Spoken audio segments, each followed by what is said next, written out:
Assalamualaikum warahmatullahi wabarakatuh. Selamat siang dan salam sejahtera untuk kita semuanya. Perkenalkan, saya perwakilan kelompok 4 akan membahas materi kita untuk siang hari ini. Nah, pada siang hari ini kita akan membahas materi yang berjudul Keragaman Budaya di Indonesia. Pada materi ini, kita akan mempelajari dua submateri. Yang pertama yaitu 1. Pengaruh faktor geografis terhadap keragaman budaya di Indonesia. Yang kedua, persebaran keragaman budaya di Indonesia. Belum masuk ke materi, teman-teman tahu nggak sih arti keragaman budaya? Kira-kira artinya apa ya? Keragaman budaya adalah salah satu keunikan yang terdapat di muka bumi ini dengan beragam suku bangsa yang ada di seluruh dunia. Begitu pula dengan keragaman budaya Indonesia. Negara Indonesia sendiri menghasilkan keragaman yang tidak terkira, mulai dari keragaman ras, suku, dan bahasa. Dari berbagai keragaman itulah melahirkan bentuk keragaman budaya di Indonesia yang tidak ada tandingannya. Seperti rumah adat, upacara adat, pakaian adat tradisional, tari dan adat tradisional, alat musik dan lagu tradisional, senjata tradisional, bahkan beragam makanan khas tradisional. Indonesia sendiri mempunyai 1.340 suku bangsa dengan luas wilayah Indonesia hampir 5 juta kilometer kuadrat lebih dan penduduknya lebih dari 160 juta. Terlebih, bentangan alam yang berbeda dari Sabang sampai Merauke membuat 1.340 suku bangsa ini memiliki kekhasan masing-masing. Adapun munculnya keragaman budaya tersebut akibat dari pengaruh yang tampak dan merekah di masyarakat sehingga menciptakan kebudayaan itu sendiri. Indonesia mempunyai 1.340.000 suku bangsa yang tersebar di seluruh Indonesia dengan luas wilayah Indonesia mencapai 5 juta kilometer kuadrat lebih dan penduduknya lebih dari 160 juta jiwa. Terlebih, bentangan alam yang berbeda dari Sabang sampai Merauke membuat ke-1.340.000 suku bangsa ini memiliki kekhasan masing-masing. Adapun munculnya keragaman budaya tersebut akibat dari pengaruh yang tampak dan merekah di masyarakat sehingga menciptakan kebudayaan itu sendiri. Teman-teman sudah paham bukan arti dari keragaman budaya? Nah, saat ini kita akan masuk ke materi pokok pertama, yaitu pengaruh faktor geografis terhadap keragaman budaya di Indonesia. Nah, faktor-faktor geografis yang mempengaruhi dan menentukan keragaman budaya di Indonesia apa saja ya? Yang pertama, ada 1. Letak geografis. Letak atau lokasi suatu tempat sangat berpengaruh pada kebiasaan hidup suatu masyarakat. Misalnya saja masyarakat yang tinggal di gunung. Untuk membuat rumah mereka hangat, mereka akan membuat atap yang tidak terlalu tinggi. Sedangkan untuk masyarakat yang tinggal di daerah pantai, mereka akan membuat atap setinggi mungkin untuk menghindari kegerahan pada siang hari. Kemudian ada seperti masyarakat yang tinggal di pegunungan, mereka akan cenderung bermata pencarian sebagai petani. Sedangkan untuk masyarakat yang tinggal di daerah pantai, mereka akan berprofesi sebagai seorang nelayan. Adapun faktor yang kedua yaitu posisi strategis. Posisi Indonesia yang dilalui oleh Selat Malaka menjadi jalur perdagangan internasional sejak zaman dahulu. Juga mempengaruhi kebudayaan masyarakat Indonesia. Dengan datangnya bangsa asing dan bertemu penduduk lokal, memungkinkan adanya penggabungan kedua kebudayaan. Yang ketiga, ada kondisi ekologis. Ekologis dalam hal ini menitik beratkan pada hubungan antar manusia dan lingkungan. Dalam kaitannya dengan keberagaman suku budaya di Indonesia, faktor ekologis memiliki pengaruh penting. Misalnya, suku Baduy yang membangun rumah secara bertahap dan hanya menghadap ke utara dan selatan saja.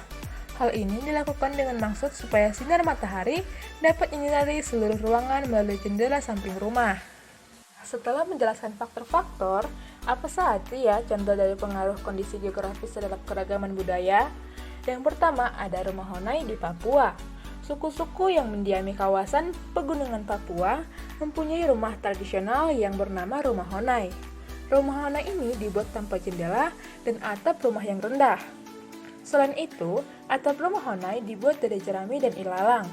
Tujuannya adalah untuk menjaga dan menangkap panas agar penghuni rumah tidak kedinginan. Yang kedua ada perkampungan nelayan suku Bajo.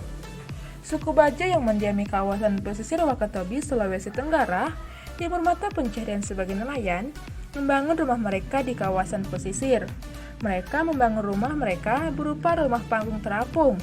Hal ini bertujuan agar mereka dekat dengan tempat mereka bekerja dan memudahkan akses menuju ke perahu. Materi yang kedua yaitu persebaran keragaman budaya di Indonesia. Secara umum, persebaran keragaman budaya tersebut dapat dibagi berdasarkan wilayahnya, di mana masing-masing wilayah memiliki keunikan dan karakteristik sendiri yang membedakan dengan wilayah lain. Ada beberapa suku dan kebudayaan besar yang berada di Indonesia, antara lain suku Jawa, suku Sunda, suku Bali, suku Batak, suku Minang, suku Nias, suku Bugis, maupun suku Papua. Nah, kita akan membahas satu persatu mengenai suku tersebut. Satu, kebudayaan Jawa. Region budaya Jawa menempati seluruh Jawa di bagian tengah dan timur. Bahasa yang digunakan adalah bahasa Jawa Karma dan bahasa Jawa Ngoko. Kepercayaan pada umumnya adalah memeluk agama Islam. Ada juga yang percaya pada suatu kekuatan yang disebut kesaktian. Ini merupakan kepercayaan kepada arwah nenek moyang atau leluhur, benda keramat dan roh makhluk halus. Pakaian adatnya adalah pakaian adat Solo, Surakarta, dan Yogyakarta.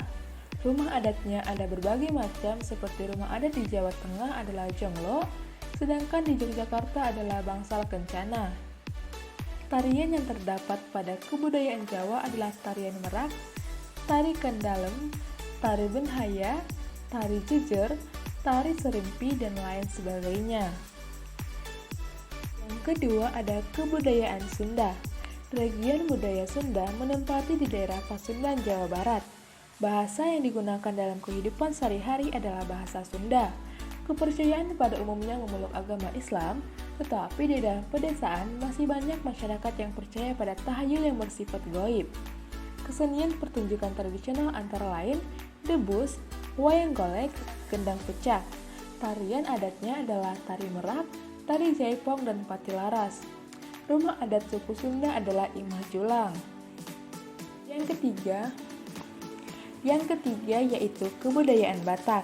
Region wilayahnya menempati pegunungan Sumatera Utara, sebelah utara berbatasan dengan daerah Aceh, dan sebelah selatan berbatasan dengan Provinsi Riau dan Provinsi Sumatera Barat. Bahasa yang digunakan adalah bahasa Batak dengan logat yang bervariasi. Misal, logat Batak Toba, logat Karo, logat Simalungun, dan logat Pakpak. Agama yang umum dipeluk oleh suku Batak yaitu Islam, Kristen, Katolik, Hindu, dan Buddha.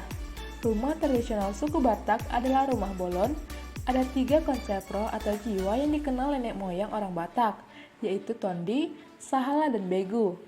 Selain itu, orang Batak percaya pada tongkal yang merupakan jimat yang mempunyai kekuatan sakti. Adapun kerajinan yang terkenal dari suku Batak adalah kain ulos. Yang keempat ada kebudayaan Nias. Region budaya Nias menempati Pulau Nias dan beberapa pulau kecil yang ada di sekitarnya. Pakaian adat laki-laki disebut baru olhulu dan untuk perempuan disebut oroba sioli. Rumah adat budaya Nias disebut omo sebuah. Bahasa Nias atau Linia adalah bahasa daerah yang digunakan sebagai bahasa sehari-hari di Pulau Nias. Tari tradisional adalah tari perang atau tari voluya. Tradisi adatnya adalah tradisi lompat batu. Yang kelima ada kebudayaan Bali. Terdapat 2 golongan masyarakat yaitu Bali Aga yang tidak begitu dipengaruhi oleh kebudayaan Hindu Jawa, dan yang kedua yaitu kebudayaan Bali Majapahit yang dipengaruhi oleh kebudayaan Hindu Buddha. Kepercayaan pada umumnya adalah Hindu Bali. Konsep kepercayaannya adalah satu konsep, satu Tuhan dalam satu Trimurti, yaitu Dewa Pencipta atau Brahma, Dewa Penghancur atau Siwa, dan Dewa Pelindung atau Wisnu, yang mana ajarannya terdapat dalam kitab Weda. Sistem perkawinannya berdasarkan kasta. Seni bangunan terlihat dari bangunan candi yang seperti gapura. Tari tradisional Bali adalah tari kecak, tari baris, tari barong, tari sahyang, Upacara adat yang terkenal adalah upacara adat Ngaben, merupakan acara pembakaran mayat. Yang keenam ada kebudayaan Dayak. Region budaya Dayak menempati wilayah pedalaman Kalimantan Tengah, Kalimantan Barat, Kalimantan Timur, dan Kalimantan Selatan. Mereka piawai dalam membuat kain tenun dari kapas dan kulit kayu, menganyam kulit rotan menjadi topi, keranjang, tikar, dan lain sebagainya. Kepercayaan religi mereka adalah keharingan atau air kehidupan. Pakaian adat untuk laki-laki disebut cawat, sedangkan perempuan menggunakan baju dan sarung. Rumah suku Dayak dinamakan rumah panjang. Tari khas suku Dayak yaitu tari bungai, tari tambun, tari balean, dan tari dedes. Yang ketujuh ada kebudayaan Minangkabau. Kebudayaan Minangkabau meliputi luas seluruh Sumatera Barat, kecuali Kepulauan Mentawai. Minangkabau memiliki bahasa adat yang khas, yaitu bahasa Minang atau dikenal dengan bahasa Padang. Suku-suku yang ada di Minangkabau yaitu Caniago, Piliang, Melayu, Jambak, Koto, Kuntiani, Sikumbang, dan Tanjung. Pakaian adat Sumatera Barat dalam adat Minangkabau dikenal dengan nama bundo. Kanduang, rumah gadang adalah nama untuk rumah adat Minangkabau yang merupakan rumah tradisional dan banyak dijumpai di Sumatera Barat. Yang kedelapan yaitu kebudayaan Bugis Makassar. Kebudayaan ini meliputi wilayah Sulawesi Selatan dibagi menjadi suku Mandar, Bugis, Toraja, dan Makassar. Bahasa suku Bugis yang digunakan adalah bahasa Ugi, sedangkan suku Makassar adalah bahasa Manggasara. Dalam suku Bugis ada dua kepercayaan, yaitu agama Islam dan kepercayaan Lontang, yang artinya kepercayaan menyembah dewa Sawe yang dianggap sebagai Tuhan. Kerajinan khas suku Bugis Makassar adalah tenun kain sutra dari Wajo dan Mandar. Yang kesembilan adalah kebudayaan Papua. Region kebudayaan Papua meliputi seluruh wilayah Papua. Suku yang populasinya paling besar antara lain suku Asmat, Dani, Arfak, Amukme, dan lain sebagainya. Rumah adat suku Papua disebut dengan rumah Honai. Pakaian tradisional dari Papua ini sangat dikenal dengan koteka atau holim dan rok rumbai. Baiklah, sampai di sini materi kita untuk siang hari ini. Apakah teman-teman sudah paham dari materi yang kami jelaskan dalam video ini? Baiklah, sampai di sini materi kita untuk siang hari ini. Kami ucapkan terima kasih. Wabillahi taufiq wal hidayah. Wassalamualaikum warahmatullahi wabarakatuh. Selamat siang.